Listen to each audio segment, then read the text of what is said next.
An ask from a 10-year-old to make the road safer so that she can get back on her bike. I'm not scared of biking as in getting on a bike and falling down. It's more related to cars. Denver's clerk is fessing up to making a ballot mistake. Our politics guy taking a look at how the system worked to catch the problem. Mental health and substance issues are impacting people across the board. But when it affects one community more than another, we know the next community can make some changes. And we found it. Something that does not cost more with inflation. In fact, it's doing the opposite. That's next. What if we told you we found something that is actually getting cheaper while nearly everything else is getting more expensive? Inflation is so rough right now, but Mark Salinger noticed that there was something very interesting going on with a homegrown product and then set to figure out what's going on with the price of marijuana. In a world where prices are rising, right now, everything is getting more expensive these days. we wanted to talk to Andrew Livingston to ask him why marijuana This is the first time that anyone has ever interviewed me in my backyard. is getting cheaper. I would say it's absolutely becoming harder to operate profitably in Colorado. We are currently in a period of time in which we have potentially more supply than demand. And so we are seeing our wholesale prices decline. Andrew is the director of economics and research at a law firm specializing in cannabis law. I'm one of a handful of full-time economic analysts in the cannabis industry. So is weed immune to inflation? So I would say that no business is immune to inflation. But cannabis is special. Because marijuana is regulated by states and not legal at the federal level, supply chain costs are smaller. That's helping now when shipping costs are insanely high. All of the cannabis products that are sold in Colorado are produced in Colorado, so our supply chains are shorter. But that's not the main reason Andrew says marijuana costs less right now. The major factors that influence this are the same factors that influence most products, and that is supply and demand. Andrew says when people stayed home during the pandemic, they spent more money on weed. Cultivators started producing more product. Now supply is outweighing demand. So as the supply of cannabis has gone up over the last 18 months or so, 18 months, 2 years, we are potentially seeing a decline in the prices, which may be because either demand is flat or declining as well. It's still one of the only products that's getting cheaper. Right now, the price of cannabis at the retail level and the wholesale level are declining. Inflation does impact the cannabis industry in many ways still. Think of the cost to ship something from Pueblo to Denver, for example. It's a lot cheaper than shipping something across the Atlantic or Pacific Oceans, but higher gas prices still cost more. Then you add in higher wages, the cost of rent or buying land. Everything is impacted, Anusha, when we see inflation like this. Yeah, and we're all really feeling it at this point. But a lot of people are relying on this industry, right, for their livelihood. So what is the long-term impact if this keeps up? Yeah, we don't know exactly what it could impact yet, but if we see so many cultivators that it's just not profitable to work in this space anymore, we could see some of those cultivators starting to close. Andrew says that's a real possibility. All right, thanks so much for that, Mark. Appreciate it. Well, the issue of Daniels Park has now reached Denver's mayor, who was very clear-cut that he will not even entertain the idea of Daniels Park being taken from the city. The idea is coming from Republican Douglas County Commissioner George Teal, who had proposed to seize Daniels Park from Denver during a meeting last week. He wants the county to take possession in response to Denver City Council passing a ban on concealed carry of firearms in Denver parks. So Daniels Park, this is a nearly 1,000-acre open space near Castle Pines, but it's actually a part of Denver's Mountains Parks that's maintained by the city. So in a meeting earlier this week, Teal said that he had been talking with members of Denver City Council and would be meeting with Mayor Hancock. The mayor said neither he nor his staff have talked to Teal about the park. Then we got a letter that Mayor Hancock sent to the commissioner, and the mayor has left very little to the imagination about what his stance is, writing, "I want to be very clear. I have no interest in entertaining any discussions regarding a transfer of ownership of one of our parks for any reason, nor do I have any interest in perpetuating a flawed notion that there is any merit to the idea that Douglas County can exercise eminent domain authority to acquire a park owned by the people of Denver and protect protected by our charter because you disagree with an ordinance passed by the Denver City Council and signed into law to promote public safety. Again, that was from the mayor to the commissioner. The mayor ended his letter by saying that it would be a disservice to the communities we represent to create the false impression that the status of Daniels Park is a matter up for discussion. It is not. We have reached out to Teal for several days at this point, including today, and at this point have not heard back. Tonight's next question comes to us from Laura in Westminster. Most election ballots have a number of races with just one candidate, and she wants to know if unopposed candidates are guaranteed to make the ballot for the general election in November. All right, well, the answer is no, Laura. It's a very interesting question, and at least one person is what we found out, likely the candidate themselves, needs to actually bubble in their name. And for some reason, if no voter casts their ballot for a candidate who has no opponent in a primary, then that candidate would not advance to the general election in November. Just being on the ballot alone is not enough. You need to have at least one vote to continue. Now, the rules are different in a general election. If a candidate in November did not get any votes, that seat would then be filled through an appointment either by a committee or the governor, depending on that race. Send us your question, anything that can make us all a little smarter, just like Laura just did. You can record an audio or video message. Just email it to us at next@9news.com. We're going to work on getting you an answer for you and anyone else who's probably wondering the same thing. So there is one unopposed candidate that might have received votes when they shouldn't have. Denver's clerk has fessed up to a ballot error. 60 voters in Denver received the wrong style of ballot. So instead of seeing one candidate for State House, they actually saw another candidate's name. Our Marshall Zellinger is taking a look at how the mistake was made, how it was found, and then fixed. Election mistakes happen, and they are not proof of election fraud. We had a voter contact us, and something was off on the ballot in terms of the state rep race. A Democratic voter who lives west of City Park in Denver noticed her state house candidate on her ballot was Meg Froelich for House District 3. It should have been Leslie Herod in House District 8. House District 3, where Froelich is a candidate, includes a portion of southeast Denver along with Englewood and Cherry Hills Village. The voter who noticed the error lives in House District 8. It literally was 3 blocks in one precinct. We were able to identify that 60 voters out of 500,000. 60 voters who live on Marion Street between Colfax and 18th Avenue received incorrect ballot types. The Democratic ballots included Froelich instead of Herod. The Republican ballots in that precinct showed Marla Fernandez and House District 3, when it should have been Hillary Waters and House District 8. It was isolated to one precinct out of 301 Denver precincts.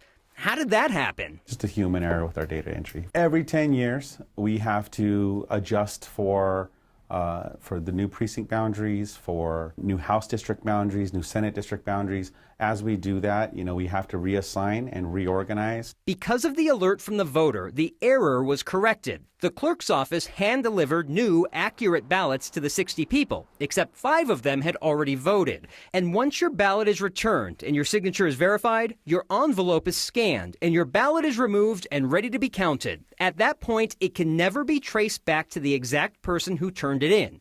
Because once the ballot is removed from the envelope, you do not know whose is who by design. Is this election fraud? No. Is this a mistake that might not look good? Sure. We want voters to understand, 1, the security of our process, 2, the transparency of our process, and also because we want voters to come to us if there's an issue. Don't go on Facebook, don't go on Twitter, don't go into that universe or those rabbit holes. Contact your clerk. So the problem was that the 60 voters were sent ballots with an incorrect precinct number, and that precinct number dictates the races that print on the ballot. The precinct in question is supposed to be 131081682. That means something. The 1, for instance, is the congressional district. The next 2 digits, 31, that stands for the state Senate district. The next 2, 08, that's the House district that should have shown up on the ballot. The 2 after that, 16, that's a county code. And the final 3 digits, 832, that's the precinct. The clerk's office is falling back on the defense that these are unopposed races, which is darn lucky, because if they were not unopposed, then you would have had 5 people who had turned in their ballot and voted in a race that they weren't supposed to be voting in. A mistake, yes. Fraud, by no means. Okay, so that number breakdown was very fascinating. Thank you. I also heard a whole bunch of different precinct numbers as well, right? The 300, and then you said 800 something. I mean, what's going on? Paying attention. So in the story, I said there's 301 precincts in Denver, and I just said at the end that's precinct 832. They don't go 1 to 301. It's like 101 to 135, and then it picks up at 201 and goes up from there. It's a random process, but it's legit. All right. Thank you for always making us smarter. Thanks, Marshall. Mental health and substance issues is impacting people across the board. We've talked about it a lot on this show. They are impacting members of the LGBTQ+ community at a higher rate than the national average. Tonight and together, we can help close the gap in behavioral health outcomes. Here's Kyle with your Word of Thanks microgiving campaign for this week.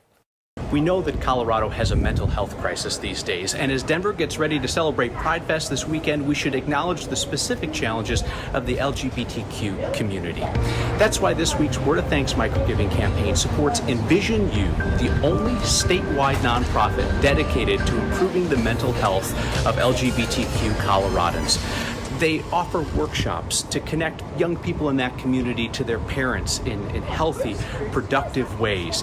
And they also offer another program that encourages people in the LGBTQ community to take stock of their mental health and to seek help if appropriate from the resources that we have in Colorado. Scan the QR code on your screen or text the word thanks to 303-871-1491 to join me in giving. As always, we know that $5 helps, so I will match the first 50 folks in the door with $5 to support Envision You as Colorado and Denver celebrates Pride. A new, fresh perspective on the tenuous relationship between cyclists and drivers. Since we're younger, we don't get listened to as much, so I think it's important to have younger people talking about this. Welcome home celebrations linger longer than you expect at the airport, so much so that it looks like a party city on the airport's roof. But once the party's over, one of you asked, what happens then? We went and got an answer next.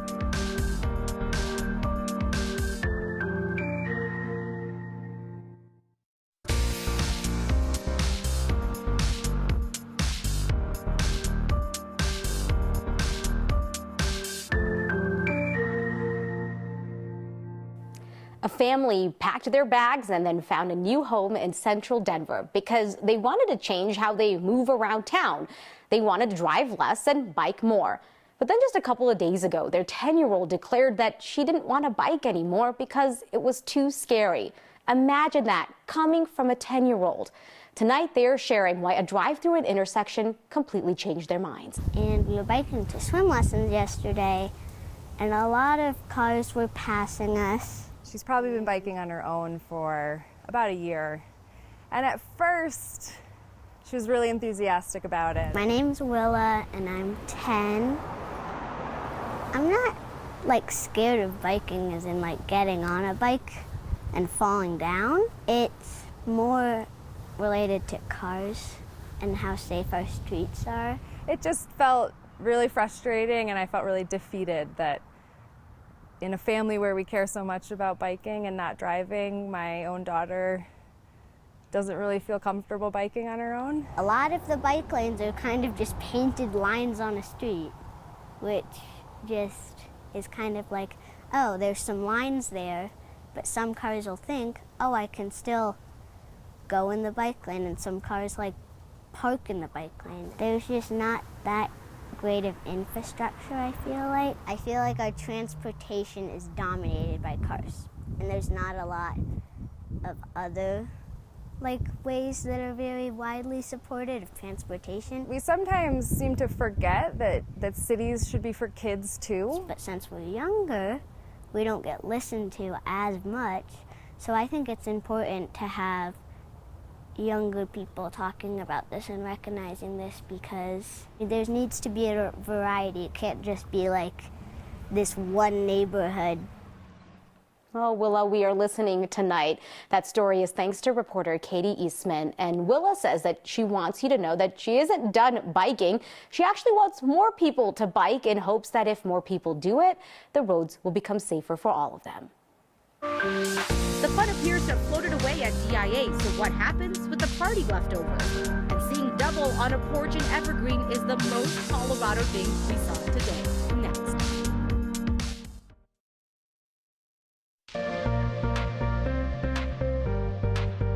Happy Wednesday, halfway through the work week, and things looking pretty good out there. You know, we monitored a few clouds rolling in earlier this afternoon, but now some blue skies off into the distance. Temperatures still warming up. We're in the upper 80s right now, lower 80s into northern Colorado. We touched 90 in Ray with some 60s around Leadville, low 80s for other high country locations. As we look at HD Doppler 9, still a few lingering showers in and around Lamar, up through parts of Park County, but we zoom out and you'll notice a lot of that subtropical moisture moving in from Mexico, impacting New Mexico, Arizona, up through Utah, even California getting in on the action. We will be watching these storms kind of coming to an end late tonight. This is about, well, I guess I should say early tomorrow morning. A quiet beginning to the day here in Denver, but these storms will ramp up yet again tomorrow afternoon, especially up in the mountains. Widespread scattered showers and thunderstorms could be slow moving.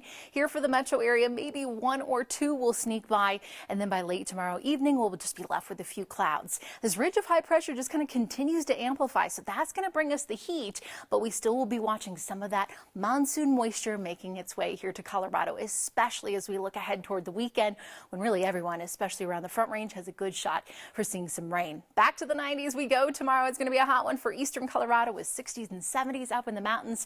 Upper 80s for us on Friday with another good chance of storms. A strong cold front arrives though for the weekend. That drops those daytime highs back to the 70s, brings us some nice rain around here, and then the heat's on as we look ahead until the middle of next week. Thanks for that, Danielle. Well, the most Colorado thing we saw today is two decorative bear carvings on one deck. But wait, one of them is an actual bear. Jeff and Susan live in Evergreen, and then Susan woke up Friday morning to find that her wood bear carving had duplicated. It looks like the bear was just trying to take in the morning view, maybe using the planter for a boost, and then something kind of spooked it, or maybe the paparazzi, and it took off. Send us the most Colorado thing you saw today. Be like Jeff and Susan. Snap a pic, email it to us at next@9news.com, or of course tweet at us using the hashtag HeyNext. We have a quick PSA for people who are bringing balloons to welcome people home at the airport. You might actually end up welcoming home more travelers than you thought. Izzy reached out to us after seeing balloons stuck under the tent structure of the DIA roof. We're talking like a panda balloon. There was, I think, a rainbow one that says, "Welcome home."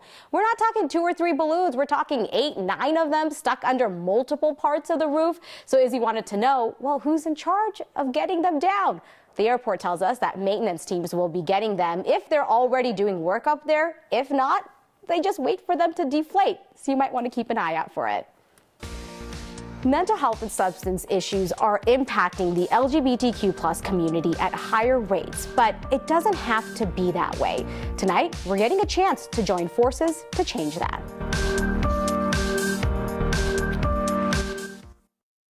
The mental health challenges of LGBTQ Coloradans, especially young people, aren't made better by the number of politicians and others in society who seek to scapegoat them for political purposes. There's an organization called Envision You, literally seeking to save the lives of LGBTQ Coloradans by connecting them with mental health resources. They operate statewide from rural Colorado to the heart of the city, where Denver will celebrate Pride Fest this weekend. Scan the QR code on your screen or text the word THANKS to 303-871-1491 to join me in supporting Envision You as they support LGBTQ Coloradans. Elizabeth wrote in about Douglas County wanting to take Daniels Park, saying, is this a case of throw it against the wall, see if it sticks? Can't say because we haven't been able to get a hold of the commissioner. See you next time.